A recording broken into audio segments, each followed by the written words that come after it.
If you're a content creator or social media pro who feels like there are just not enough hours in the day and not enough clarity on which platforms you should be focusing on, first of all, join the club, relatable.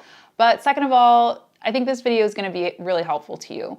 I want to share the 5 rules that I have stuck to for the past couple of years to put out my weekly podcast, the Freelance Friday podcast, on YouTube, as well as podcasting platforms, as well as fill up my content calendar on other platforms like short form social, email marketing, and so much more. And yes, I am the one producing everything. So even if you don't have a lot of time, even if you're working on a small team, it's totally possible for you too. So the first rule is really to start with a good story. I know it's easy to think about what makes all of these different platforms different, but we really got to start by thinking about what they all have in common. And it's really that. It's a good story. You can post 1,000,000 times a day on a short form social platform or a long form platform. And if it's not good content, if it's not helpful content, it's not going to perform no matter how much you slice it and dice it and edit it and get the highest quality equipment. You've got to start with a good story. So my rule of thumb is always this question. It's, how is this helping people?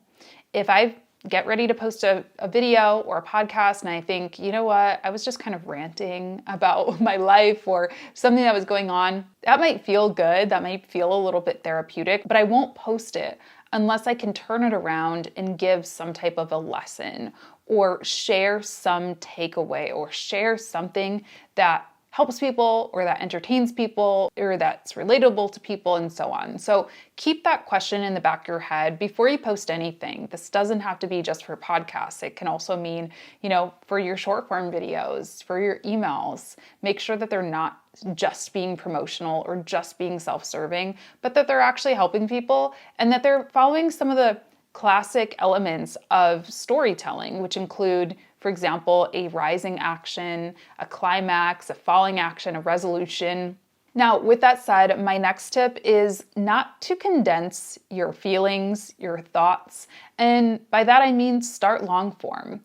It is so much easier to chop out that climax or that rising action part of my story and post that as a short, as a teaser to a long form video, or just as a standalone short, than it is to take a short form video and then repurpose it into something long or repurpose it into an email or a blog post or something like that. But if you start with your long form content, there are 1,000,000 different things that you can do with it. I mean, for me, I post my YouTube videos on YouTube as a long form video. I also post to YouTube Shorts. I also often repurpose the audio and use it as a podcast.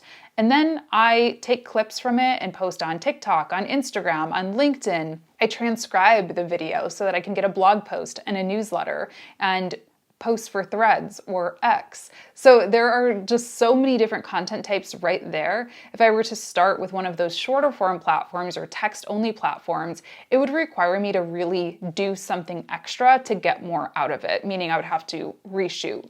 So start long form if you can. And I also just find that it leads to the best storytelling. When I can ramble a little bit, that's what editing is for. I can cut out something that maybe wasn't necessary. But I usually get to the good stuff by kind of like talking myself into the good stuff. So it just feels a little bit more natural and conversational if I start long form. Now, just like you have to start with a good story, you also want to make sure that you're starting with good quality video, especially if you are going to be chopping it up for shorter form platforms or reusing it in different ways. And because of this, I recommend getting a good shot. My favorite camera for long form content, short form content, and everything in between is the Nikon Z 30. This camera shoots in 4K, which is amazing. You want to shoot in as high of resolution as you can if you're going to be repurposing, because I also find, in addition to just maybe stretching the video or editing the video a certain way to fit onto different platforms, when you're uploading to all these different social platforms, sometimes your video loses a little bit of quality too, just by going through so many rounds of editing and uploading to platforms. So you want to make sure that you're shooting in as high of quality as you can so that you get the best final product. It's also got a really really sharp autofocus, which I love. When I move around, the camera really stays locked on me, which is important, especially if you're going to be out in the world filming content and there might be things that are showing up in the background or people around you. You want to make sure that it stays locked onto you. I also love the versatility of this camera. You can swap out different lenses depending on the look that you're going for. For example, this one that I'm using right now, it's the 24mm 1.7 lens. And it's got a really shallow depth of field, meaning that you're seeing the background is a little bit blurry. It's giving a little bit more of a cinematic look, which is perfect for something like a video podcast, a talking head video, a course. Whereas one of my other favorite lenses is a wide angle lens. And I love that one for vlogging. When I'm out in the world, it shows quite a bit of the background, so I can really let people into the story and show them what I'm experiencing. And there's so many lenses out there that there's sure to be one that fits for your specific use case. Also, there's high quality audio. If you get the creator kit, it comes with a Rode microphone, which is amazing. It really has taken my vlogs to the next level. I used to use a really small, kind of just totally poor quality microphone on my vlog camera, and I am just shocked at how much better this one is. It's also got a little monopod with a remote that enables you to hold your camera, walk around with it, and just keep that good quality while being able to press record and stop recording and do some basic menu functions just with the click of a little button. It's amazing. So start with good quality video so that you can repurpose it down without compromising quality at all. And my pick is the Nikon Z30. I'll leave a link down below for it if you would like to check it out for yourself. My fourth tip is to help your future self. This is a term that I've been using a lot lately when I realized, wow, thanks Latasha from 3 months ago. You really did a solid for me. Well, filming Latasha or, filming you can also help your editing self or your repurposing self or your scheduling self in a couple of ways. And here's how. First, I like to outline my videos. Outlining my videos allows me to prepare in advance for potential short form cuts. So for example, in this video, I might know that I want to talk about storytelling components, rising, action, climax, all of that.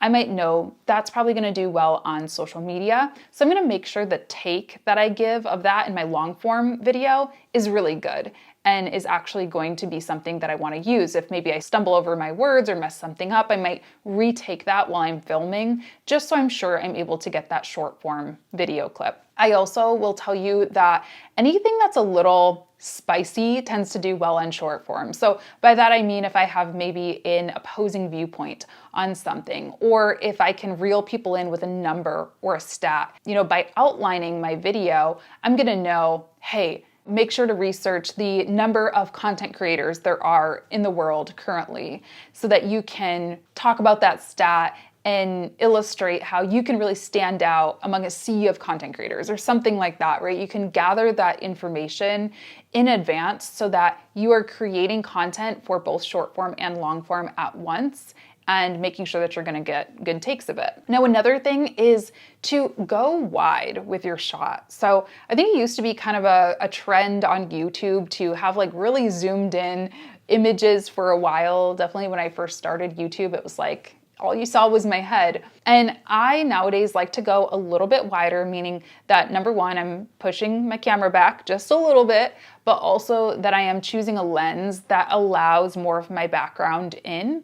And there's two reasons for that. Number one, I already talked about it, but it helps with storytelling. It helps kind of let people into your environment and just feels a little bit closer and lets your audience in a little bit more. But the second reason is that it makes it a lot easier to repurpose when you have a little bit more room to your left and right and a little bit more headroom.